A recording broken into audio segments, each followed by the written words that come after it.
आणि तुम्ही ज्या काही 14-15 मागण्या ठेवलेल्या आहेत सरकार समोर, त्यातल्या अशा कोणत्या मागण्या आहेत की ज्यावरती सरकारने लवकर तोडगा काढला तर तुम्ही 30 मेचं तुमचं आंदोलन स्थगित म्हणणार नाही, उपोषण, पण निदान नाही काही तर सरकारनं मागण्या पूर्ण केल्या म्हणून काही तुम्ही पुढे तरी ढकलू शकाल, तर त्या कोणत्या मागण्या आहेत तातडीच्या की ज्या सरकारनं पूर्ण केल्या पाहिजेत?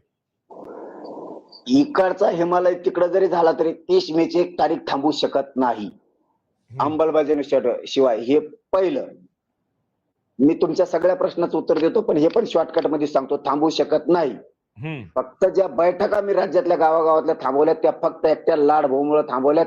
त्यांच्याकडे अपेक्षेने महाराष्ट्रातले मराठी बघतात की माणूस मार्ग काढी, दगा करणार नाही, करायचा नाही या विषयात. हे विषय आता संपला त्यांच्या. आता आम्ही 23 पर्यंत वाट बघतोय. फक्त मराठ्यांना नजरेतून आता पडू नका. जे छाती ठोकून मुख्यमंत्र्यांबद्दल तुम्ही ज्या गर्वानं बोललात तेच गर्वाचा शब्द पक्का ठेवा. मराठ्यांकडून तुमची पाठ आता थापटून घ्या. हे विषय क्लिअर. माझा हैदराबादच्या गॅझेटियरच्या JR नुसार मराठवाड्यातला सगळा मराठा हा कुणबी आहे. 94च्या धर्तीवरती 1994 जे JR काढला त्या धर्तीवरती त्यांना कुठेही अडचण आली नाही. मग आम्हाला अडचण काय ते त्या धर्तीवरती सगळे प्रमाणपत्र पटापट देऊ. मराठ्यांना कुणबी प्रमाणपत्र द्या. 58 लाख नोंदी, त्याचे सगळे शिबिरे लावा, त्या ग्रामपंचायतला लावा. तिसरा मुद्दा, व्हॅलिडिटी थांबूच नका. कुणबी प्रमाणपत्र निघालं म्हणल्याच्या नंतर, आयला रजिस्ट्री केल्याच्या नंतर फेर कशामुळे थांबिता? साक्षीदारासहित झालं ना सगळं, म्हणून ते क्लिअर करा.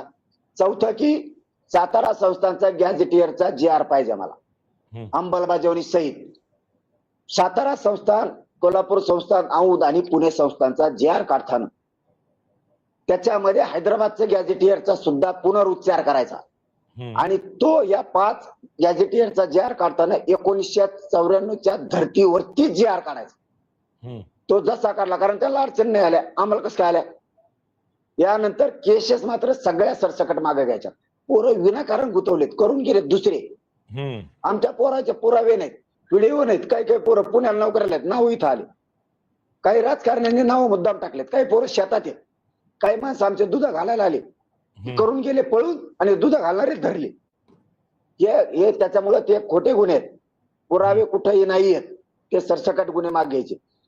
बलिदान गेलेल्या कुटुंबाला MIDCत आणि महावितरण मध्ये नोकरी द्यायचा हे शब्द तुम्ही दिलेला. पोरं शिकलेत मारण्याचे, त्यांना घातले एसटीत. ते एसटीचं गिअर पळाना, एसटी पळाना, आणि हे शिकलंय मारण्याचं रुमाल बाजी ते डोक्याला ऊन लागत आहे म्हणून, आणि गिअर 5 फुटावून टाकावं लागतो लांबून, पार इकडे हात ओलावा लागतो लांबून. शिकलेले पोरं बलिदान गेले समाजाचं कल्याण व्हावं म्हणून. त्यांच्या कुटुंबाची वनवन.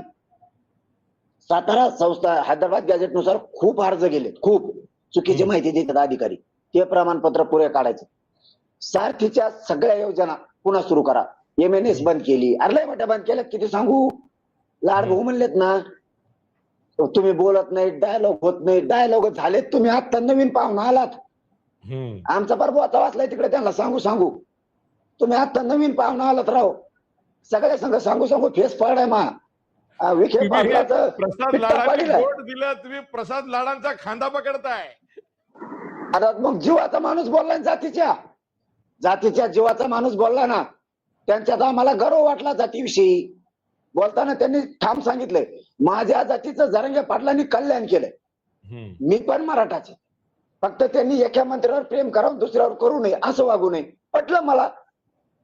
काय वाईट आहे त्याच्यात? का पटून घेऊ नये? मी माझ्या जातीचा माणूस जर त्यात तो कोण बोलत असेल तर का पटून घेऊ नये? काय हे कोरपणा ठेवावा? म्या आंदोलनच करायचं, याच भूमिकेत करावा. जर माझ्या समाजाच्या 23 तारखेच्या मागण्या मान्य होत असल्या, काय अडचण आहे मला? मग काय दुखत आहे? मग जर माणूस बोलतोय तर आपण करून घ्या ना. हे बघा, त्यांनी एक हात पुढे केलाय, आपण करणं गरजेचं आहे, म्हणून करणं गरजेचं आहे. ताठरपणा चांगला नाही. 23च्या नंतर बोलून नाही देणार.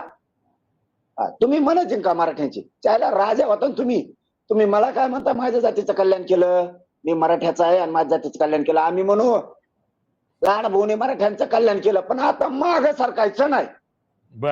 एकदा जहाजात उतरलं बुडणारे तर काय होणार नाही. तर आंतरवाली 30 मेला आंदोलनात उभं राहायचं आमच्या संघ.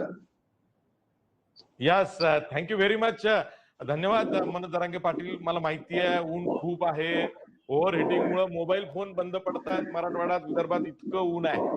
आम्ही इथं एसी मध्ये बसून उंटावरनं शेळ्या हाकतो असं तुम्हाला वाटू शकतं. आणि ते आहेही तसं काही अर्थी, कारण आम्ही तसे सुखी आहोत या कॉर्पोरेट मध्ये काम करणारे. पण मला माहिती आहे की तुम्ही तुमचा मराठा समाज, सगळ्याच समाज, एकूणच महाराष्ट्राचा जो खेडोपाडी निमशहरी भागामध्ये राहतो, उन्हाची काहिली खूप तापलेली आहे, त्यात तो काम करतोय. आणि इतक्या तुम्ही उन्हात 30 जाधव साहेब मेला काम करतो आम्ही, 30 घसा मेला बसलाय, घाम येऊ येऊ बेजार झालो की घसा त्यांनी बसलाय, हो लोकांना हो सांगतोय. हो, समजू शकतो मी, समजू शकतो. 30 मेला या 9व्या उपोषणाची हाक दिली आहे, त्याची गरज पडू नये. सरकारनं फक्त जाधव त्याआधी साहेबासाठी तुमच्या आम्ही लाड मागण्यांचं भाऊसाठी थांबायला होत नाही तर समाधानकारक घसा बसायचा बंद होत उत्तरं नव्हता. शोधावीत, तोडगा काढावा अशी अपेक्षा व्यक्त करतो. पुन्हा आणि प्रसाद लाडांना तुमचा मेसेज तर नक्की देतोय. त्यांना 23 ऐकावंच लागणार आहे आता. मे 23 मेची जी डेडलाईन तुम्ही प्रसाद लाडांना दिलेली आहे, आमदार प्रसाद लाड यांना, ती मी त्यांना सांगतो. त्यांना आणि तुम्हाला एकत्र घेऊन मी पुन्हा एक मुलाखत करतो. हेही आंतरवाली तुमचा वाट हात बघते लाड भाऊची, आंतरवाली सन्मान करायसाठी, स्वागतासाठी आतुर आहे, अपेक्षेनं उभा आहे. जसा पाऊस आहे. पडावा चातकाने एका थेंबाची वाट बघावी, तसे गरिबांचे लेकरं तुमच्या हातून समाजाचं कल्याण हो याची वाट बघते आंतरवाली. ठीक आहे. Thank you very much. धन्यवाद. धन्यवाद दादा, धन्यवाद.